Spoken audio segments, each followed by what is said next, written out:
Bismillahirrahmanirrahim. Assalamualaikum warahmatullahi wabarakatuh. Alhamdulillah, wassalatu wassalamu ala rasulillah, wala hawla wala quwata illa billah.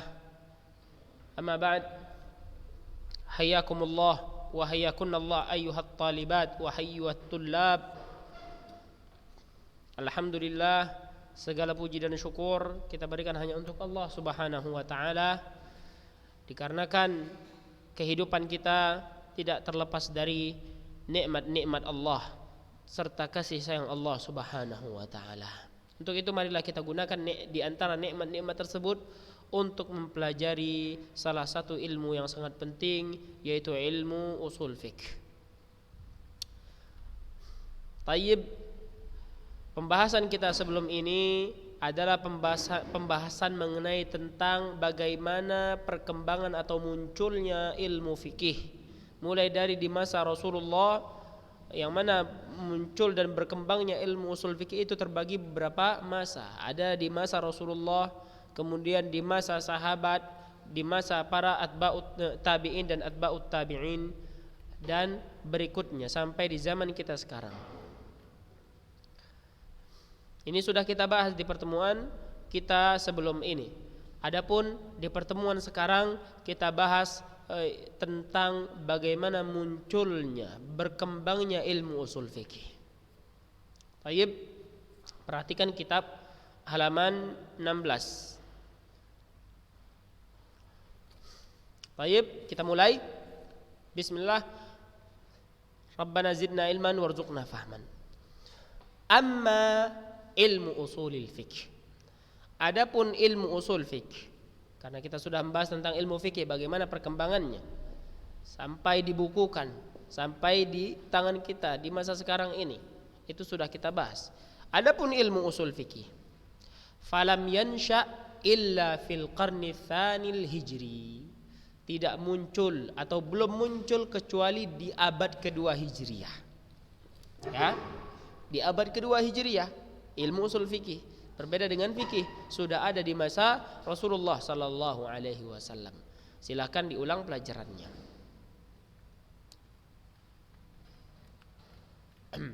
Jadi, ilmu usul fikih itu belum muncul kecuali di abad kedua Hijriyah. Li'annahu fil qarnil hijril awal lam tada' hajatun ilaih. Lam tad'u hajatun ilaih. Karena apa? Karena di abad pertama Hijriyah itu belum ada keperluan yang mendorong untuk adanya ilmu usul fikih itu. Kenapa? Far-rasul kana yufdi wa yaqdi, kana yufti wa yaqdi bima yuhi bihi ilaihi rabbuhu minal Qur'an. Karena ketika itu Rasulullah sallallahu alaihi wasallam berfatwa, memutuskan sebuah perkara dari wahyu yang Allah Subhanahu wa taala wahyukan kepadanya dari Al-Qur'an. Wa bima yulhimu bihi minas sunan, dan apa yang Allah ilhamkan kepada beliau dari sunnah-sunnah, hadis-hadis Nabi sallallahu alaihi wasallam. Dan tentu ini tertera di dalam Al-Qur'an seperti ayat yang sering kita dengar, wa ma yantiqu anil hawa, yang mana Nabi sallallahu alaihi wasallam tidak ada berbicara melainkan dari wahyu. Tidak ada Nabi sallallahu alaihi wasallam berbicara dari hawa nafsunya. In huwa illa wahyun yuha. Akan tapi itu semua dari wahyu yang diwahyukan kepada beliau. Wa bima yuaddihi ilaihi ijtihaduhul fitri min ghairi hajatin ila usulin wa qawaid yutawassalu biha ila istinbati wal ijtihad. Dan Nabi sallallahu alaihi wasallam pun berfatwa ataupun memberikan keputusan, mengajarkan itu didasari oleh ijtihadnya sendiri, tanpa ada keperluan dengan ilmu usul fikih serta kaidah-kaidah yang membawanya kepada istinbat ataupun ijtihad, mengambil kesimpulan, mengambil istinbat, intisari, tidak, akan tapi dari ijtihad beliau sendiri.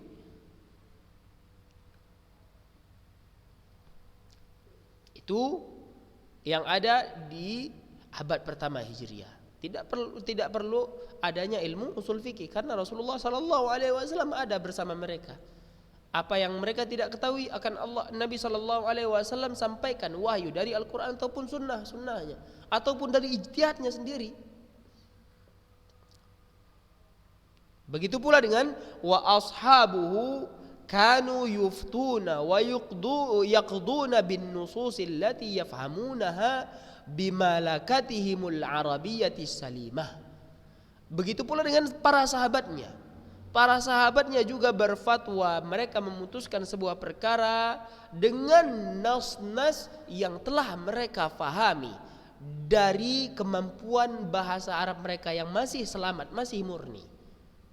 Jadi mereka memahami bahasa Arab yang masih murni sehingga mereka bisa berfatwa dengan apa yang telah mereka fahami dari nas-nas Nabi sallallahu alaihi wasallam ataupun Al-Qur'anul Karim. Min ghairi hajatin ila qawaid lughawiyah yahtaduna biha ala fahmin nusus. Dan tidak perlu mereka sama sekali kepada kaidah-kaidah bahasa yang membawa mereka memberikan mereka petunjuk untuk memahami nas-nas. Tidak perlu mereka, karena mereka pribadi memahami bahasa tersebut yang masih selamat. Mereka faham.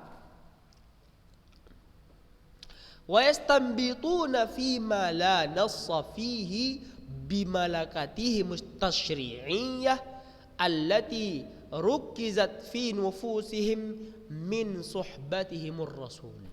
Dan mereka pun beristimbat, memberikan kesimpulan-kesimpulan dari nas-nas tentunya, mengambil kesimpulan-kesimpulan terhadap perkara yang tidak ada sama sekali nasnya di dalam Al-Quran ataupun dari hadis-hadis Nabi sallallahu alaihi wasallam. Dengan apa mereka mengambil intisari, mengambil kesimpulan itu?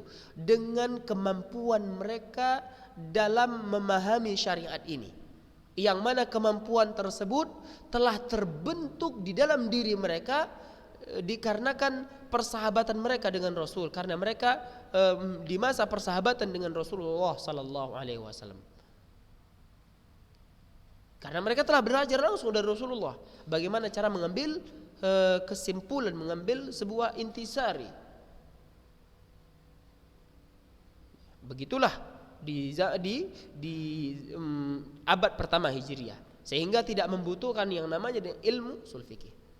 Wa wuqufuhum ala asbabi nuzulil ayati wa wurudil ahadits. Begitu pula mereka, kemampuan mereka mengambil kesimpulan intisari atas dasar pengetahuan mereka terhadap sebab-sebab turunnya ayat serta sebab-sebab Nabi sallallahu alaihi wasallam menyebutkan hadis-hadisnya.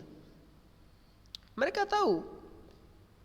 Wa fahmihim maqasid asy-syari'ah, maqasid asy-syari' wa mabadi' at-tasyri'. Begitu pula intisari yang mereka keluarkan, kesimpulan yang mereka keluarkan itu dilandasi dengan maksud-maksud syariat yang mereka fahami serta dasar-dasar syariat ini mereka fahami,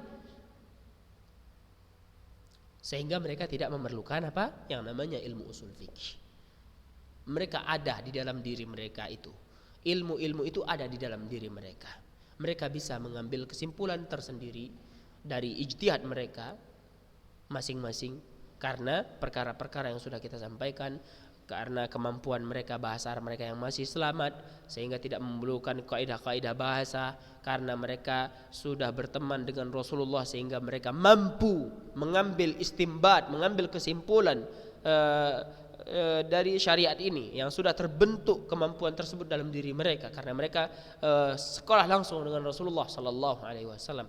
Begitu pula atas dasar pengetahuan mereka terhadap sebab-sebab turunnya ayat, sebab-sebab munculnya keluarnya hadis-hadis Nabi sallallahu alaihi wasallam. Begitulah. Dan pemahaman mereka terhadap maksud-maksud syariat ini, dasar-dasar syariat ini, sehingga mereka bisa berfatwa, memberikan keputusan sesuai pemahaman mereka dari nas-nas yang ada dan ataupun sesuai dari ajaran-ajaran Rasulullah bagaimana cara mengambil suatu kesimpulan, suatu intisari hukum untuk sebuah permasalahan. Demikian. Baik. Walakin lamma ittasa'atil futuhul islamiyah Akan tetapi tatkala telah penaklukan Islam telah melebar luas, khususnya di zaman Umar, penaklukan sampai Romawi, waqtalatal arabu bighairihim, sehingga orang Arab bercampur dengan non Arab, watashafahu watakatabu wa dakhala fil arabiyyah katsirun minal mufradati wal asalib ghairal arabiyyah. Bercampur dengan orang Arab, orang yang non Arab bercampur, Arab dengan non Arab sudah bercampur, mereka saling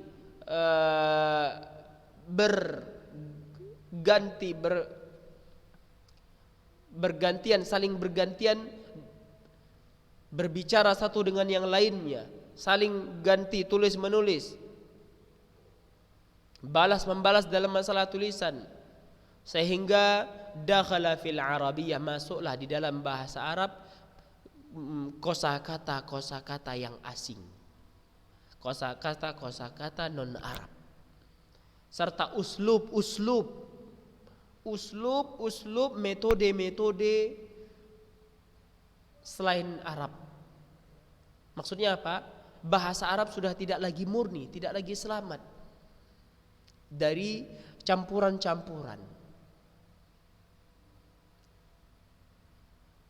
Walam tabaqa al-malakatul lisaniyah ala salamatiha, sehingga lisan-lisan itu tidak selamat, lisan-lisan bahasa Arab, maksudnya lisan-lisan Arab itu tidak selamat dari campuran-campuran tersebut. Wa kathurat al-ishtibahat wal ihtimalat, sehingga banyaklah syubhat-syubhat, wal ihtimalat, kemungkinan-kemungkinan fi fahmin nusus, di dalam memahami nas-nas baik dalam Al-Qur'an maupun sunnah. Karena campuran-campuran tersebut sehingga banyaklah muncul syubhat-syubhat serta kemungkinan-kemungkinan dalam memahami nas. Da'atil hajah ila wad'i dawabit wa qawaid lughawiyah yaqtadu biha ala fahmin nusus, sehingga diperlukan untuk meletakkan kaidah-kaidah, ketentuan-ketentuan bahasa yang bisa mereka ikuti, yang bisa mereka jadikan pedoman dalam memahami nas-nas, yaitu Al-Quran dan Sunnah. Jelas? Kama yafhamuha al-arabi alladhi waradatin nusus bilughatihi, sebagaimana orang Arab asli memahami nas-nas tersebut, yang mana nas tersebut turun dengan bahasa mereka. Itulah gunanya. Mulainya diperlukan untuk meletakkan ketentuan kaidah-kaidah bahasa, agar apa? Orang-orang selain orang-orang, baik itu orang Arab itu sendiri atau orang non-Arab, bisa memahami maksud dari nas-nas di dalam Al-Quran ataupun Sunnah, memahami dengan pemahaman yang benar tentunya. Kama da'at ila wad'i qawaida nahwiyatin yaqtadu biha ala sihhatin nutqi, sebagaimana perlunya untuk meletak kaidah-kaidah nahwu yang bisa dijadikan pedoman agar selamat ucapan seseorang. Ya, begitu pula dalam masalah agama ini, dalam masalah pendalilan, perlunya meletakkan kaidah-kaidah untuk memahami dalil itu sendiri, sebagaimana perlunya meletak kaidah-kaidah nahwu agar lisan seseorang tidak salah dalam mengucapkan bahasa Arab. Sama. Wa kadzalika lamma ba'da al-ahdu bi fajri at-tasyri', dan demikian tatkala telah menjauh fajar syariat Islam ini, maksudnya apa? Pensyariatan agama ini, maksudnya masa Rasulullah telah menjauh generasi-generasi setelahnya. Wahtadamal jidalu baina ahli hadits wa ahli rahy, kemudian sudah menjadi sengit perdebatan antara ahli hadis dan ahli ra'i. Ahli hadis orang yang memahami ilmu hadis Nabi SAW, dengan orang yang menggunakan logikanya. Sengit perdebatan di antara mereka berdua. Wajtara'a ba'du dzawil ahwa'i 'alal ihtijaj bima la yuhtajju bihi. Kemudian ada pula muncul sebagian orang yang berani untuk menjadikan hujah dengan sesuatu yang bukan hujahnya, bukan dalilnya, bukan hujahnya. Salah menggunakan hujah. Ada orang-orang yang mengikuti hawa nafsu yang berani melakukan hal demikian. Wa inkaru ba'dhi ma yuhtajju bihi, dan mengingkari sebagian yang dijadikan dalil untuk perkara itu. Mereka ingkari. Kebalik akal mereka. Yang seharusnya tidak dijadikan hujjah, mereka jadikan hujjah. Yang seharusnya dijadikan hujjah, mereka ingkari. Da'a kullu hadha ila wad'i dawabit wa buhuthin fil adillati syar'iyyah. Yang mana keseluruhan tersebut mendorong untuk meletakkan ketentuan, kaidah-kaidah, pembahasan-pembahasan dalam memahami dalil-dalil syariat. Wa syurutul istidlal biha, syarat-syarat menjadi pendalilan dengan dalil tersebut. Wa kaifiyatul istidlal biha, dan bagaimana cara pendalilan dengan dalil tersebut. Bagaimana cara pendalilannya, cara menggunakan dalilnya. Wa min majmu'ati hadhil buhuth, dan dari keseluruhan pembahasan-pembahasan. Wa min majmu'ati hadhil buhuthil istidlaliyati wa tilka ad-dawabitil lughawiyyah tukawwin ilma usulil fiqh. Dan dari keseluruhan pembahasan tentang pendalilan-pendalilan tersebut dan kaidah-kaidah bahasa yang ada, yang diletakkan, tukawwinu ilma usul, sehingga membentuk ilmu usul fikih. Terbentuklah yang namanya ilmu usul fikih.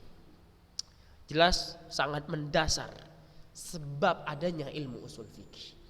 Tujuan ilmu usul fikih itu apa? Agar seseorang mampu memahami dalil, agar seseorang mampu bagaimana cara menggunakan dalil, syarat-syarat menggunakan dalil tersebut. Orang paham sehingga tidak salah kaprah. Tidak salah kaprah. Ibaratkan orang yang ingin menggunakan panah, benar-benar dia gunakan entah itu kayu yang runcing ataupun besi yang telah diruncingkan. Bukan digunakannya kertas ataupun benda-benda lainnya yang tidak bisa digunakan di dalam dengan busur panah tersebut. Jadi tepat sasaran sehingga dalil itu tepat ketika dikeluarkan. Ya, sangat penting pelajaran ilmu usul fikih. Lakinnahu bada'a saghiran kama yujadu kullu mauludin awwalu nash'atihi. Akan tetapi sebagaimana awal mula dia kecil, seperti bayi yang baru lahir kecil. Ya, awal mula ilmu usul fikih itu kecil, seperti bayi yang baru lahir, sama saja masih kecil. Thumma tadarraja fin numu hatta balagat asfaruhu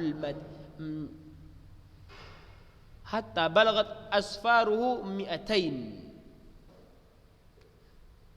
Kemudian berkembang pesat pertumbuhannya sampai balagat asfaruhu mi'atain, sampai mencapai tahun 200-an. Allah taala alam, Ustaz enggak paham maksudnya. Bada'a manthur, kalau enggak salah di tahun 200-an mungkin. Balagat manthuran mufarraqan fi khilali ahkamil fiqh. Sehingga mulailah ilmu usul fikih ini dipelajari, tersebar mufarraqan fi khilali ahkamil fiqh, di dalam masa hukum-hukum fikih, dalam permasalahan hukum-hukum fikih. Lianna kulla mujtahidin minal a'immatil arba'ah, karena setiap mujtahid dari imam yang 4, Imam Abu Hanifah, Imam Malik, Imam Syafi'i, Imam Ahmad, wa ghairuhum, dan selain mereka, kana yushiru ila dalil hukmihi, mereka senantiasa mengarahkan kepada dalil dari hukum yang mereka keluarkan. Wa wajh istidlalihi bihi, dan mereka sebutkan sisi pendalilan mereka dengan dalil tersebut dari mana.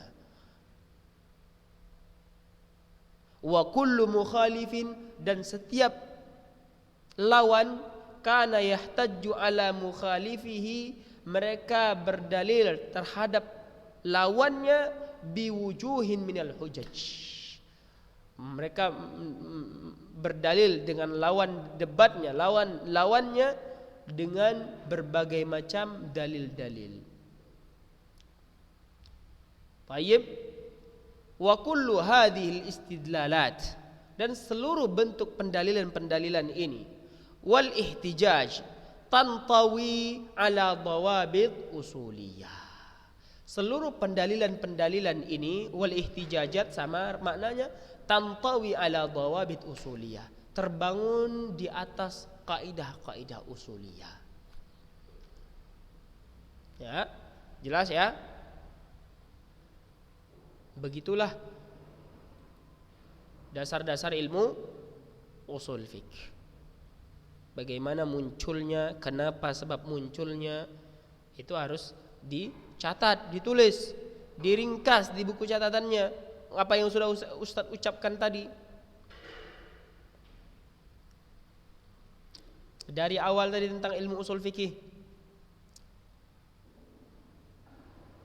Dan kapan munculnya itu ditulis.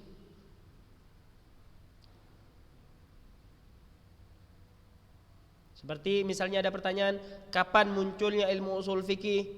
Yang kedua, kenapa di abad pertama tidak diperlukan ilmu usul fikih? Di abad pertama Hijriah tidak diperlukan ilmu usul fikih. Kemudian kenapa para sahabat tidak memerlukan ilmu usul fikih? Itu sudah Ustaz jelaskan tadi seluruhnya. Apa yang mendorong munculnya ilmu usul fikih? Banyak pertanyaan-pertanyaan yang sudah bisa terjawab dari apa yang sudah kita bahas.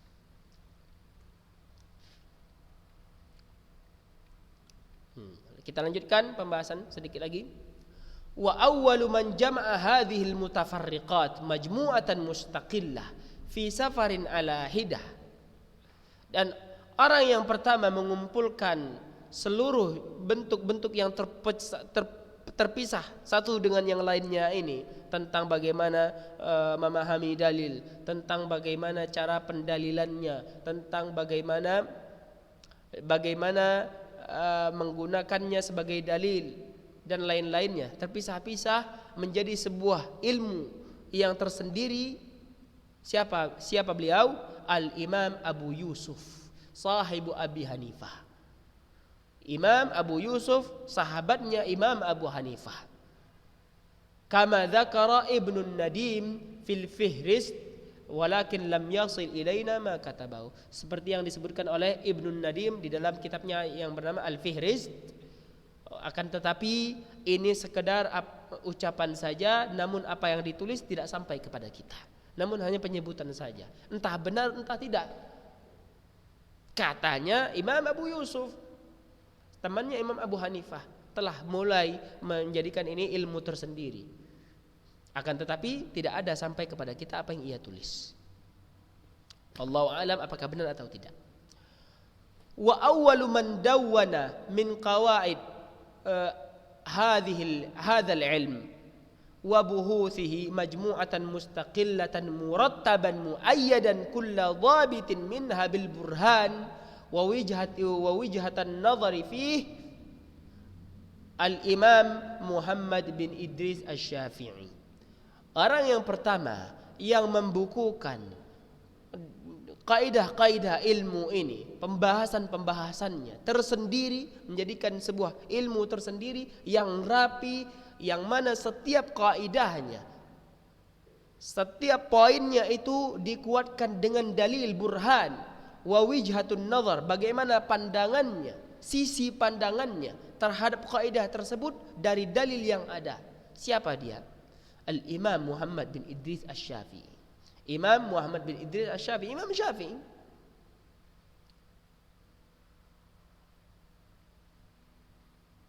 Ya. Al-Mutawaffa sanah, yang wafat pada tahun mi'ataini wa arba'ah 204 lil hijrah 204 hijriyah. Faqad kataba fihi risalatahul usuliyah, yang mana beliau telah menulis risalahnya tentang masalah usul fikih, allati rawaha anhu sahibu, yang diriwayatkan darinya oleh sahabatnya yang bernama Ar-Rabi Al-Muradi. Wa hiya awwalu mudawwanin fi hadzal ilm wasala ilaina fi ma na'lam. Dan itulah kitab yang pertama dari ilmu ini yang sampai kepada kita, yang kami ketahui, yang kita ketahui. Yang mana nama kitabnya adalah Ar-Risalah. Nama kitab Al-Imam Syafi'i di dalam kitabnya Ar-Risalah tentang ilmu usul fikih. Ar-Risalah nama kitabnya.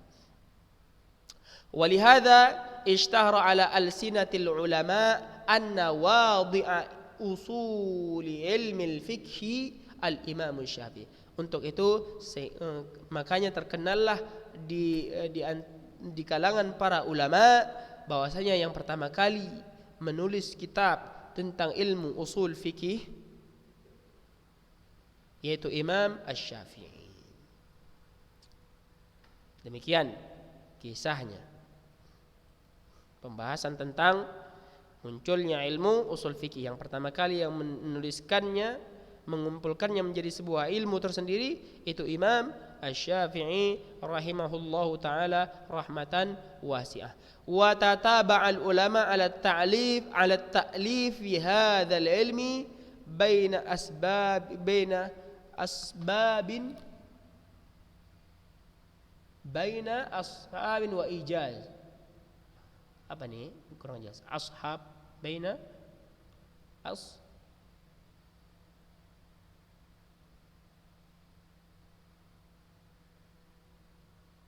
kurang jelas ya tulisannya. Kemudian setelahnya barulah banyak para ulama mengikuti karangan-karangan tersebut, ada yang panjang, ada yang ringkas. Demikian.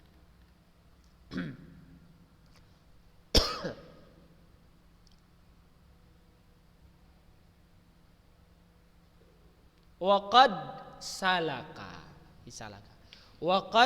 salaka ulamaul kalam tariqan fit ta'lif fi hadzal ilm. Dan di dalam para ulama ahli kalam, ulama-ulama al-kalam telah meniti sebuah jalan dalam mengarang ilmu ini, dalam mengarang sebuah kitab tentang ilmu ini, meniti sebuah jalan. Wasalaka ulamaul Hanafiyah tariqan akhar fit ta'lifihi. Kemudian ulama-ulama Hanafiyah pun meniti jalan yang berbeda. Jadi ada beda metode karangan kitabnya. Ada dua metode, dua jalur. Yang satu menggunakan jalur ulama Hanafiyah dengan jalur yang nanti akan kita bahas. Adapun ulama ahli kalam menggunakan metode atau jalur yang berbeda. Beda bentuk karangannya, beda alurnya.